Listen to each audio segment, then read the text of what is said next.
This is the Sunday we have traditionally set aside to talk about where we see our churches going in the coming year, the vision and the processes that we think will be the focus of our work and effort. And this morning I have the privilege of welcome through the video and the technology our campuses at Station Hill, Avenue South, and Woodbine, and West Franklin. So we are now a multi-campus congregation, and that is going to continue to grow and to expand as God opens up more opportunities and as we are able to understand how some of the opportunities that we're now talking or now dealing with will unfold and develop. It's an exciting time. It's a crazy time. We got a lot more questions than we have answers. But we know that God is in this thing somehow. And so what is this going to mean for 2016? What is this going to mean for you and me and our various campuses and for each of us as an individual? I want to go back and remind you of how we ended up here over a process of several years.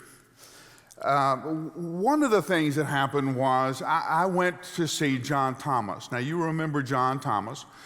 John is the pastor of Fishhook Baptist Church in Cape Town, South Africa, and the leader of Living Hope. Living Hope is one of the most progressive and cutting-edge ministries to AIDS victims and their families in the world. And it started out of a little Baptist church in Cape Town, South Africa. One of the reasons I went to see John is that John had been sick for some time, and I really felt led by the Spirit to go pray with John. So with the help of a few friends, I surprised John with an unannounced visit, so surprising to him that he wouldn't open the door and let me in because he did not believe that it was me.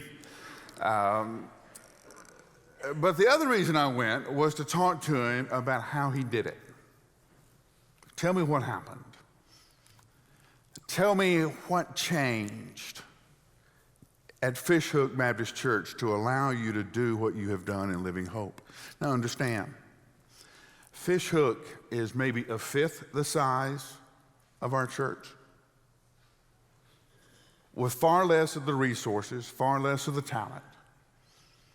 But yet through him have started a multi-million-dollar AIDS ministry that is cutting edge and internationally known. Now, I know you're thinking, well, that's Mike just exaggerating. No, when the President of the United States invites you into the Oval Office, you are internationally known. When members of Congress and senators from the United States go to Living Hope to see how you are responding to this pandemic called AIDS, you are international. When people from all over the world, including people in churches in South America, other churches in Asia, other countries in Africa, Europe, come to Living Hope to see what Living Hope is doing that is so different than everybody else is doing, you are an international congregation. Now again, it started in a church about the fifth the size of ours. John, tell me what happened. How did you do it? And you know his answer? Matthew 25 scared me to death. What about Matthew 25, John? Well, you know Matthew 25. Yes, I know Matthew 25. You remember Matthew 25, the story of the goats and the sheep, and they're all standing in front of God in the judgment, and Jesus says, I was hungry, I was thirsty. You remember that? Do you remember the judgment part of that? Here are the verses. In here, in Matthew 25, Jesus says, for I was hungry and you gave me nothing to eat. I was thirsty and you gave me nothing to drink. I was a stranger, and you did not take me in. I was naked, and you did not clothe me. I was sick, and I was in prison, and you did not take care of me. And then they too will answer, Lord, when did we see you hungry, thirsty, stranger, without clothes, sick, or in prison, and not help you? And the king will answer to them, I assure you, whatever you did not do for one of the least of these, you did not do for me either. And they will go away into eternal punishment, but the righteous to eternal life. And John said, I was scared to death that I was going to stand in front of Jesus. And he say, John, you did a pretty good job with that little group of Baptists I gave you. But what about all the thousands of people across the street? Just down the street from Fishhook Baptist Church is Masipumale, one of the largest settlements in South Africa, thousands and thousands of people. You may have seen it in the news a few weeks ago when there was a fire that broke out in Masipumale and thousands of people lost their home. That's literally across the street from John's church. 1 out of every 3 people over there were infected with AIDS. Every family over there had somebody who had died of AIDS or was dying of AIDS. And John began to pray that the Lord would open up a door so he could make a difference in what was going on and what resulted was living hope. So I come back. And I began to walk around. I began to talk to people, talk to educators. I talked to business leaders. I talked to politicians. I talked to other church leaders. I talked to lots and lots of people. We did a lot of research, the demographics of who's moving into our area. Do you know the number one reason our area is growing? Now this is funny. People move here with jobs, or people move here to go to school. They call back and tell their family, we love living here. The family moves here, which is kind of tough because the reason you move.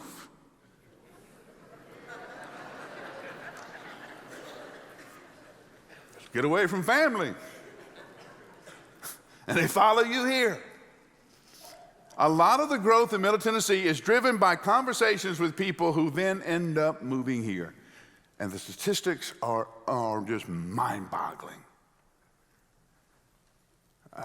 Depending on what survey you're reading, there's anywhere from 80 to 90 different languages spoken in the Middle Tennessee area, not including hillbilly.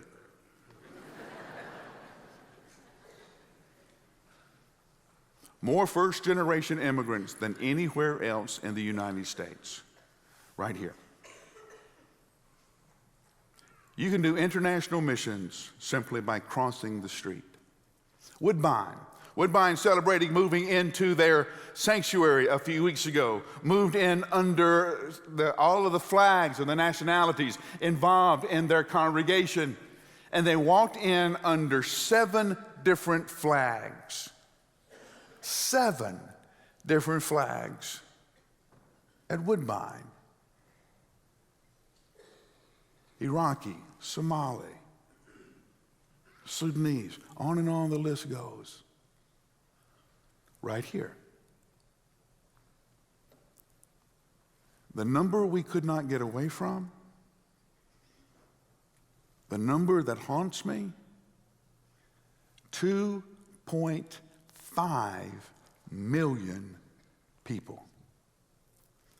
2.5 million people are lost or unchurched.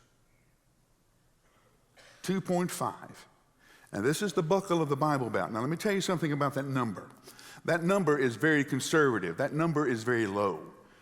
Because we have found out in religious surveys, people give you an aspirational answer. That is, they give you an answer that they want to be true, but probably isn't true. So you will ask somebody, how many times do you go to church? And they will go say, oh, we go every Sunday, which means we really intend to go to church every Sunday. But if you put a GPS tracker on them, what you'll find out is they go twice, maybe once, but their attendance isn't nearly as faithful as people tell us it is. When you begin to really push against that number, what you find out is there's about 20% of the population of Middle Tennessee on any given Sunday that's involved in the life of a local congregation. About 20%, untold millions who are lost without Jesus Christ, not on some foreign land, but in our own communities, our own neighborhoods. Here. So that's when we started talking about Middle Tennessee Initiative. From the Kentucky line to the Alabama line, from Lebanon on the east to Dixon on the west, that quadrant, that Middle Tennessee quadrant, and the people here, and how we can best respond. And when you begin to look at it and all the changes that are going on, you are overwhelmed. What in the world are we going to do? Well, interestingly enough, there's a plan already in place. That plan has been effective and working since the book of Acts. And that plan has always been about being sent, missionaries, discipleship, and starting churches, planting churches. Paul went throughout the Roman Empire starting churches, planting congregations, training leaders, and leaving from one church to go to another city to plant a church there. That has been the plan from the very beginning. So for that reason, we're coming up with a plan that involves churches. It is very much focused on the life of the church and being part of churches and starting new churches in the area. There's three ways we're going to do this. One, we're going to start we've already started with regional campuses. Regional campuses are those places where people would like to be part of a church like Brentwood Baptist Church. They like the way we do things, but for whatever reason, they're too far away. There are all kinds of barriers. For instance, a river is a barrier. People won't normally cross a river to go to church. There are people who stay up late at night and have found that out. Interstates are barriers. These kind of things form kind of barriers in the Middle Tennessee area. So how can we put Brentwood Baptist Church closer to people who would attend if they were closer to us? We do that by establishing a regional campus. We break off part of who we are and we put it nearer to where they are. That's what we've done with Station Hill. If you go to Station Hill this morning, you will recognize it very much as being part of a Brentwood Baptist congregation. There are people who like it. Now, there are people who don't like it.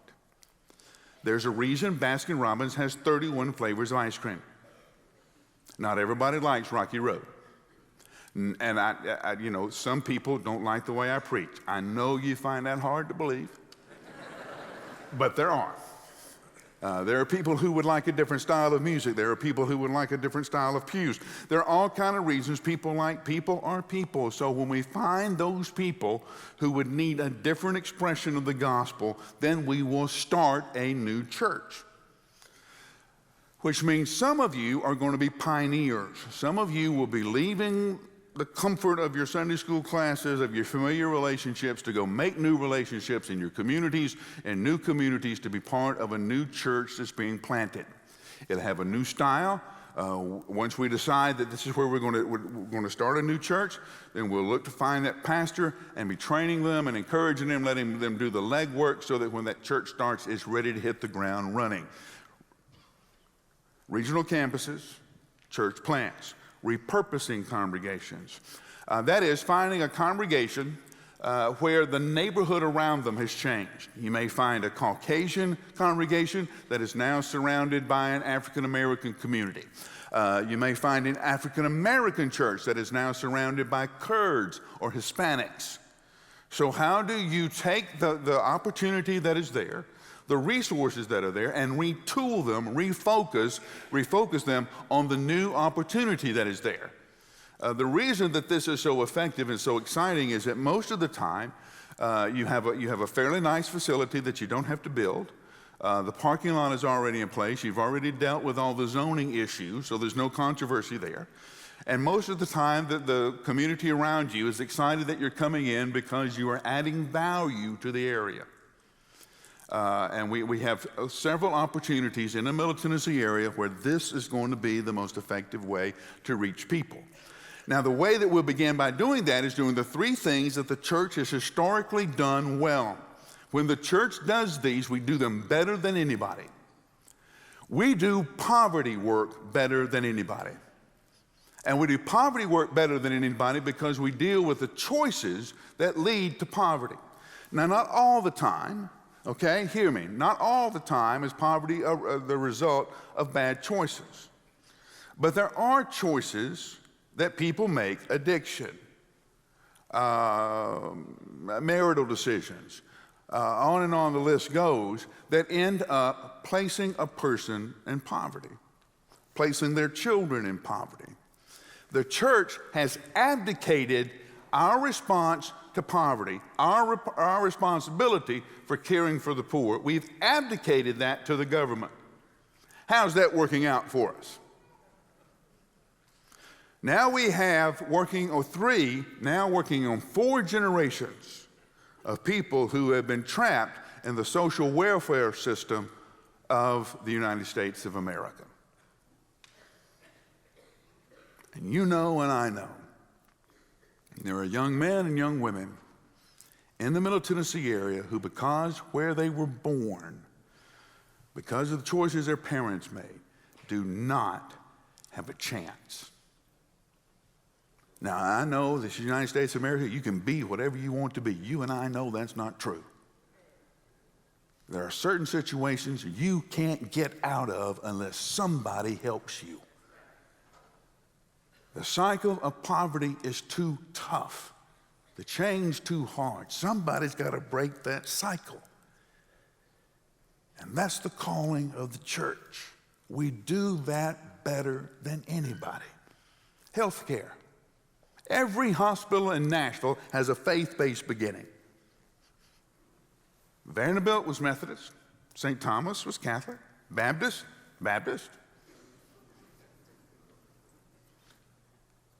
HCA came out of all of those. All of them a faith-based beginning. I always tease my atheist buddies, why is it I never see a hospital called Saint Nothing? They don't do it. Now, we have found out some interesting things with our first experiments with the medical dental van. One, there are a lot of people in Middle Tennessee who do not have access to health care.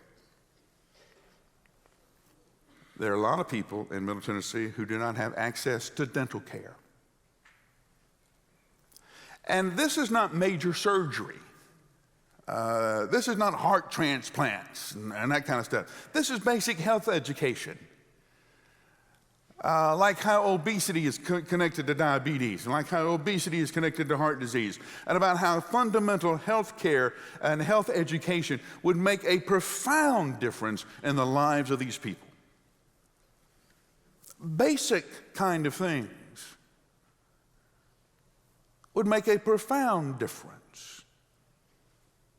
So what happens when we set up the medical dental unit? What happens when one of these churches has a clinic in it that's opened every day of the week, where you can go get somebody to look after your sick child?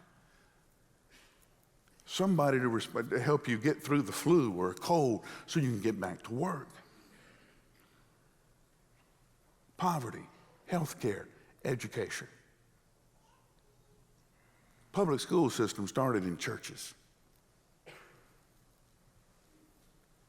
That's where it started.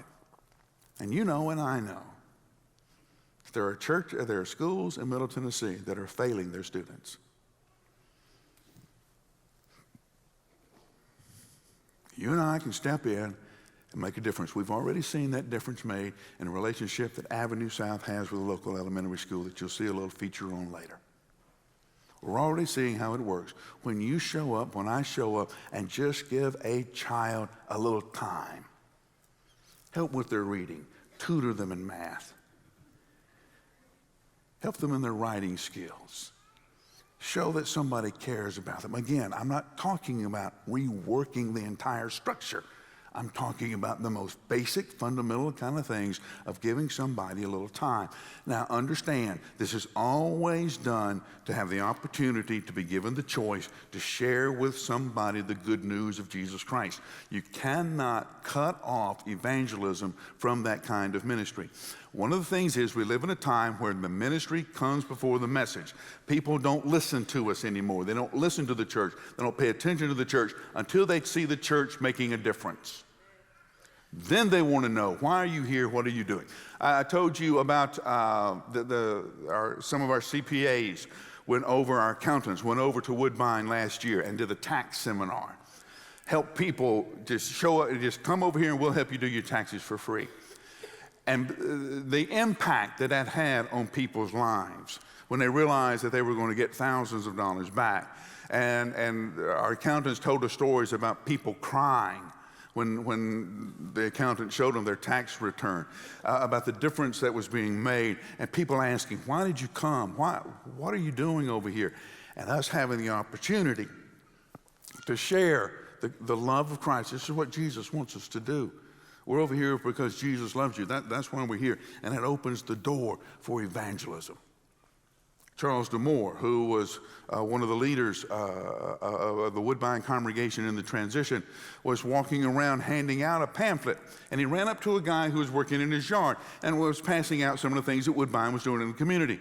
The man said, well, I'm an atheist. I don't believe any of this, but he didn't stop the conversation. So Charles kept telling him what Woodbine was doing in the community. So finally the guy said, will you hold on? And he went in and got his wife. And he said, will you tell your wife what you're doing? So Charles went through the speech again. And finally the guy says, listen, he said, I don't know that I'm a believer, but I surely want to be part of what you're doing to make this community better.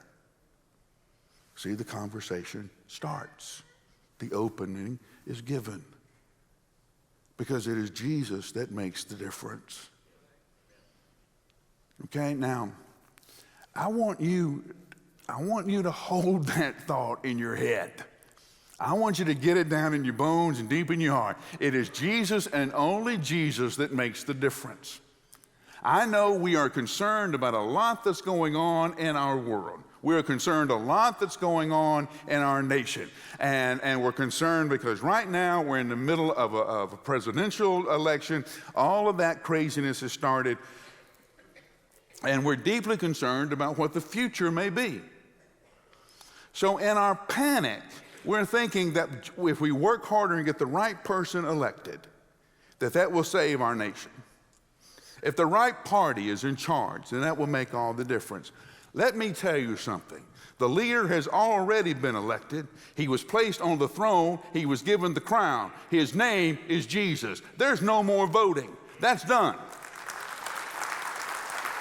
And you and I need to understand that it is Jesus, the resurrected Christ, that will transform the nation, that will change the way fathers feel about their children, husbands feel about their wives feel about their husbands, mothers feel about their children, children feel about their parents. You can't pass a law to change that, but you can preach a gospel that does. Now, you and I need to understand we are at this crossroads.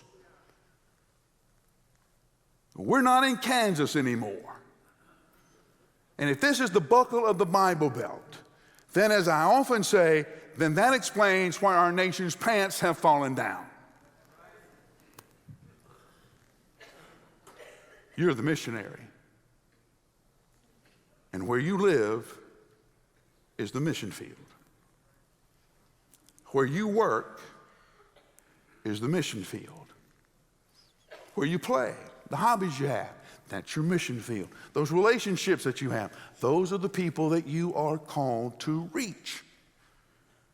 Now, this means a couple of different things. One, it means you and I need to get really serious about studying Scripture, knowing the Word. All of us need to be involved in a group of fellow believers that's in the Word. Hear me. If you're not in a group, somehow, life group, Sunday school class, something, where you are engaged in the study of Scripture and its application to your life, you are not doing what Jesus wants you to do. It's that clear. You can't live this life without the study of the Word. Understand, we are at a war, in a war. Paul told us that in Ephesians 6. This is your weapon. Many of you run out into the world unarmed, and you wonder why you can't win. 2, you should be praying for and conversation with someone who doesn't know Jesus.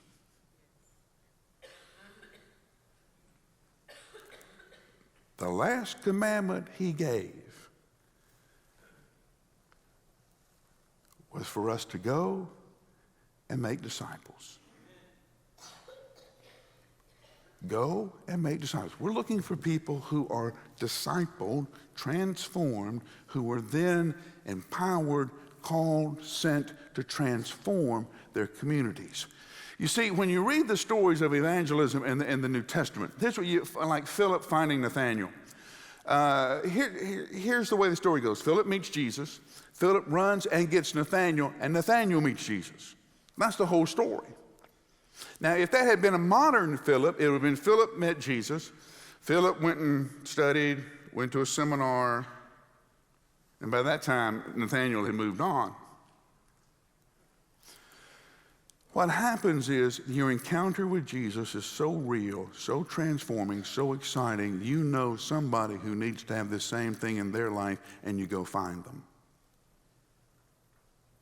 And you share the story, and you tell them. But that doesn't happen in our lives, does it? So it doesn't happen anywhere else. You're the missionary. And you're on the mission field. And to do this, we're going to plant churches. That is, start new churches and communities where people aren't going to church and doing it in a way that will help them understand. That means some of you will be part of that work. And I know some of you are sitting here going, wow, how are we going to pay for this? Well, you know how we traditionally do it. We have a big campaign. We eat a lot of rubber chicken.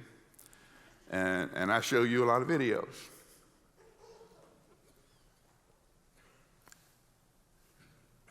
But the plan is very simple. The financing of God's kingdom work has been given to us from the very beginning. It's called the tithe. If the members of our congregations tithe, we would have a budget, receipts, in excess of $30 million. That's on the low side of that estimate. That's more than enough to do everything that God is opening up for us in 2016. As you prosper, as God grants you success, you celebrate that success by giving to his work in the church.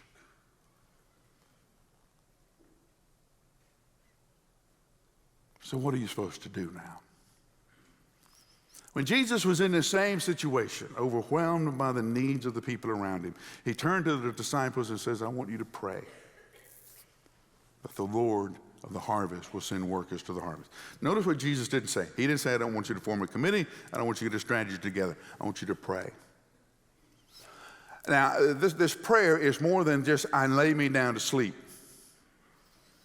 Okay? This is, you pray to the point where your heartbeat becomes the same heartbeat of Jesus. You pray for the lost people in Middle Tennessee. You get into a Bible study. And then you find your MTI. And the information given to you today, there's a place for you to tell us where you would most want to be involved. Go out and find you in the atrium. You can sign up and get involved in a small group, find you a Bible study, find a place of ministry or mission where you can get engaged. Because when you find your MTI, your calling, your mission, it makes all kind of difference. Ron Camacho is a member of the Brentwood Baptist Church, 10th Avenue South. He found his mission, his MTI, and we featured it in the Christmas program. You may remember this video. Here's Ron.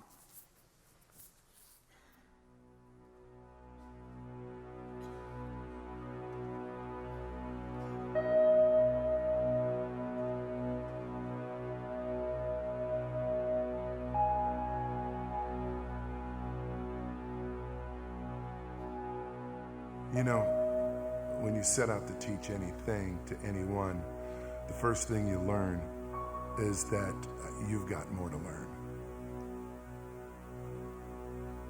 Carter Lawrence, to me, has been not only an opportunity, but it's been a decision. It's about what I can share with the hope and love of Christ. And I've learned, I've been mentored. And so now the only thing I'm really doing is giving back what's been poured into me. I'm truly going to enjoy Jack. He's just full of life. He's got an incredible imagination. Mostly everything I like, robots and explosions, including volcanoes. So pretty much I love science.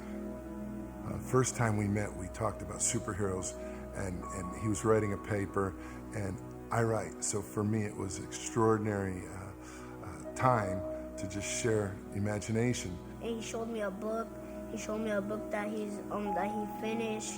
So it was like author to author. He was helping me on my story, and he took my paper. He told me, well, I'm young, so I don't really know how to spell big words, so he helped me to spell them.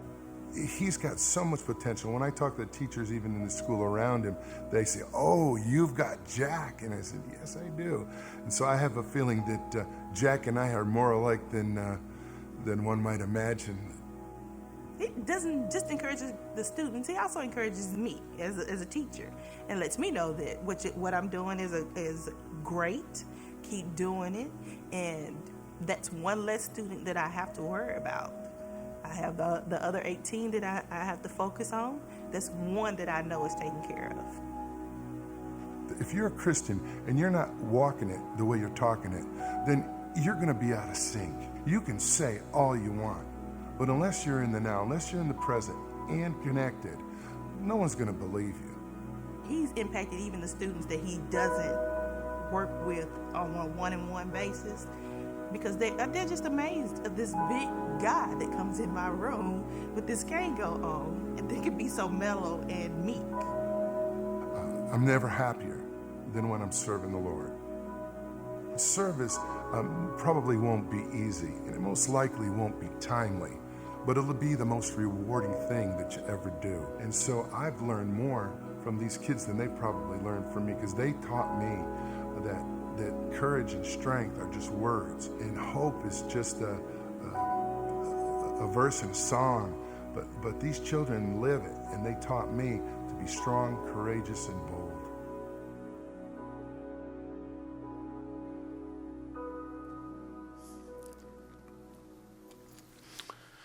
You have talent. You have abilities. You have a personality. You have style, all of which are unique to you. All of which God created in you, placed in you, because there was a moment, a place, someone like Jack who needs your particular style.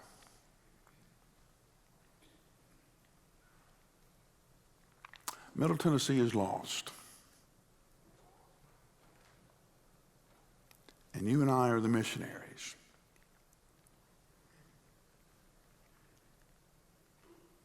For 2016 is going to be about how we can be the best missionaries and the most effective missionaries we can be to our own communities. I believe Jesus Christ is the only person that can change our communities and our nation. I believe he wants to, if his people will give him the slightest chance.